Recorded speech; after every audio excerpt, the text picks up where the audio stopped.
Step into a world of power, mystery, and betrayal. The Blood Work, a gripping thriller that will keep you on the edge of your seat.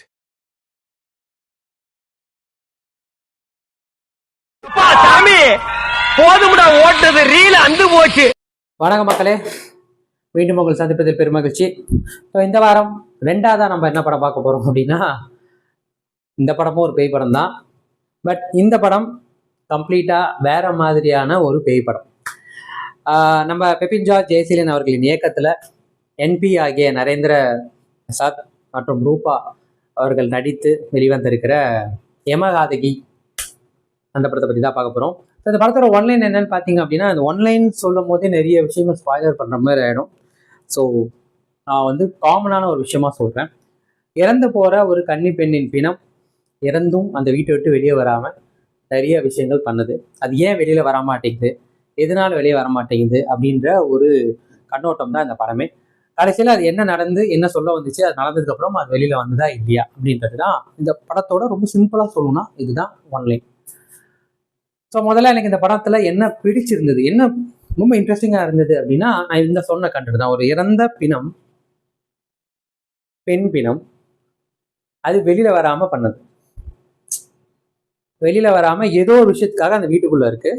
அது என்ன அப்படின்னு தெரிஞ்சுக்கிற அந்த கதை ஓட்டத்தில் நிறைய விஷயங்கள் வெளியில் வருது. நிறைய பேரை அவங்க தப்பை வெளியே ரியலைஸ் பண்ண வைக்கிது, வெளிக்காட்டியது, நிறைய விஷயங்கள் கொண்டு வருது. கிளைமேக்ஸில் அது எதுக்காக இருந்ததோ அதுவுமே நிறைவேறினதுக்கப்புறம் அது ரொம்ப ஸ்மூத்தாக வெளில போகுது. ஸோ இந்த கான்செப்டே எனக்கு ரொம்ப பிடிச்சிருந்தது. ட்ரைலர் பார்க்குறப்பவே அந்த சில விஷயங்கள்லாம் ரொம்ப இன்ட்ரெஸ்டிங்காக இருந்தது. முக்கியமாக அந்த பாடி எந்திரிச்சு உட்கார்ற இடம் நான் ட்ரைலர்லேயே பார்த்தது தான். ஸ்டில் எனக்கு தேட்டரில் பார்க்குறப்ப அல்ல.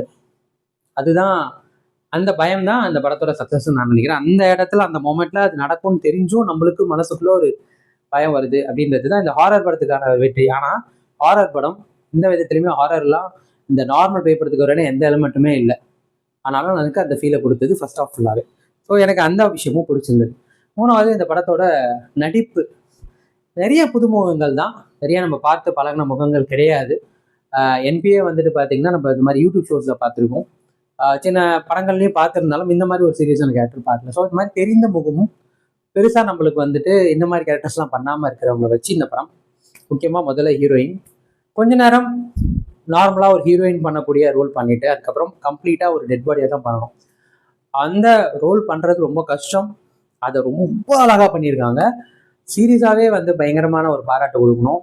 முக்கியமாக நான் எத்தனை பேர் கவனிச்சாங்கன்னு தெரியல, பட் எனக்கு என்ன அந்த முகத்துல அவங்க ஒரு எனக்கு அது அவங்க ஜென்ரலா வச்சிருந்தாங்களா இல்லை நார்மலாவே அப்படிதான் இருந்தாங்களான்னு தெரியல. எனக்கு அது பாக்குறப்ப அப்படி ஃபீல் ஆச்சா அதுவுமே தெரியல.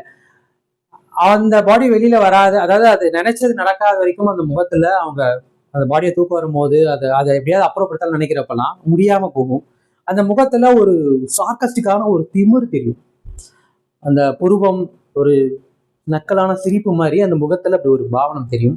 கடைசியில எல்லாம் முடிஞ்சு அவங்க அம்மா மடியில அது இந்த பொண்ணு விழுகிறப்போ ஒரு சாந்தமான ஒரு அமைதியான ஒரு முகபாவனை இருக்கும். ஒரு மாதிரி எல்லாம் முடிஞ்சிருச்சு அப்படின்ற மாதிரி. அது வரைக்குமே ரொம்ப பிரமாதமாக இருந்தது. பெருசாக டயலாக்ஸ் இல்லை, பெருசாக பாடி லாங்குவேஜ்ன்றதுலாம் எதுவும் இல்லை, பட் அவங்க நடிப்பு பிரமாதமாக இருந்தது.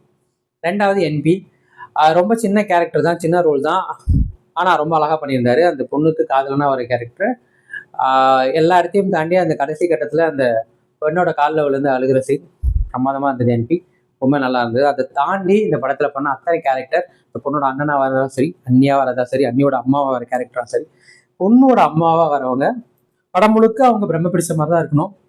கிளைமேக்ஸை மொத்தமாக தூக்கி சாப்பிட்டு போயிட்டாங்க. அது மாதிரி பெண்ணோட அப்பாவா வரவங்களாம் சரி, ஊர்க்காரங்களா வரவங்களாம் சரி, எல்லாருமே நடிப்புக்கு ரொம்ப யதார்த்தமா இருந்தது. ஒரு ஊர் சைடில் போனீங்கன்னா எப்படி இருப்பாங்களோ அது மாதிரி தான் ரொம்ப யதார்த்தமா இருந்தது. ரொம்ப அழகா இருந்தது.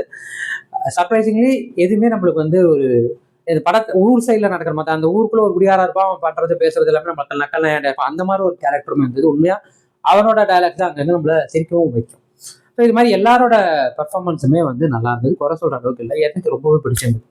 மூணாவது, இந்த படத்தோட ஸ்க்ரீன் பிளே, இவங்க சொல்ல வந்த கண்டென்ட், அவங்க சொல்ல வந்த மெசேஜ், அவங்க கன்வே பண்ண விதம் ஒரு ஆணவ படுகொலை அப்படின்ற ஒரு விஷயம்தான்.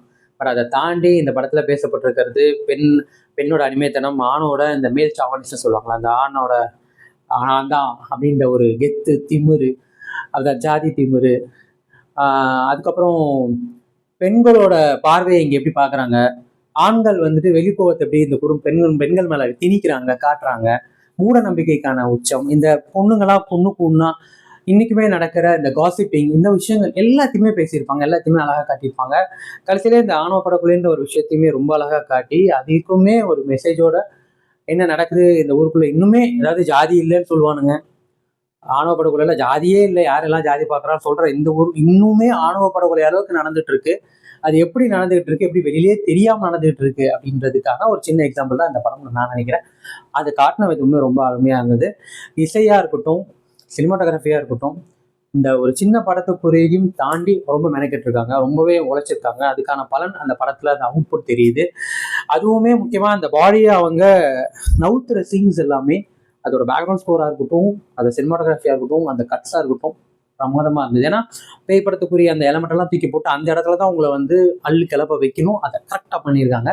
அதே மாதிரி கடைசியா நம்மளை அள வச்சு அந்த எமோஷனலாக உடைய வச்சு அது பயங்கரம் நல்லா பண்ணியிருக்காங்க. ஸோ ரொம்பவே உண்மையிலே ஒரு கண்டென்ட் ஓரியன்டான மூவி தான். ஆனால் தைரியமாக தாராளமாக இந்த படத்துக்கு நீங்கள் காசு கொடுத்து தேட்டரில் போய் பார்க்கலாம். கண்டிப்பாக இந்த காசுக்கான ஒர்த் அது கொடுக்கும். ஸோ ஓவராலாக எனக்கு இந்த படம் அதுக்குள்ள ஓவராலாக போயிட்டு என்னென்னா இன்னும் பெட்டராக பண்ணியிருக்கலாம். அதாவது இந்த மாதிரி சின்ன படங்களில் அங்கங்கே ஃப்ளாஸ் இருக்கும், லாஜிக்கலாக சில விஷயங்கள் மிஸ்டேக்ஸ் இருக்கும்.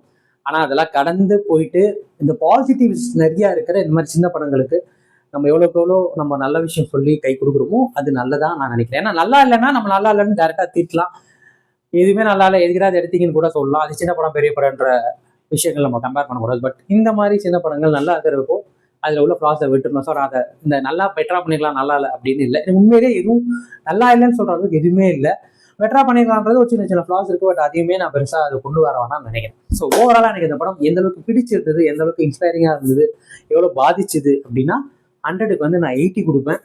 தாராளமாக பார்க்கலாம். ஒரு அழகிய ஒரு படம்னு சொல்லலாம். இது முக்கியமாக இது வந்து ஒரு இலவு சார்ந்த படம் தான், ஒரு பிணம் சார்ந்த படம் தான், ஒரு இறப்பை சார்ந்த படம் தான். ஆனால் இதுக்குள்ள ஒரு அழகியல் இருக்குது. அவங்க சொன்ன விதம் அது ரொம்ப அழகியல் இருந்தது. நீங்கள் அதை பார்த்தீங்கன்னா தான் உங்களுக்கு அது ஃபீல் ஆகும், ரியலைஸ் பண்ண முடியும்.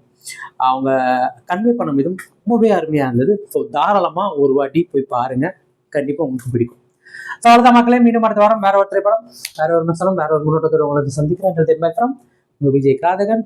இது நம்ம ஷோ ரீல் அந்த போச்சு. போதும்டா ஓட்டது ரீல் அந்த போச்சு.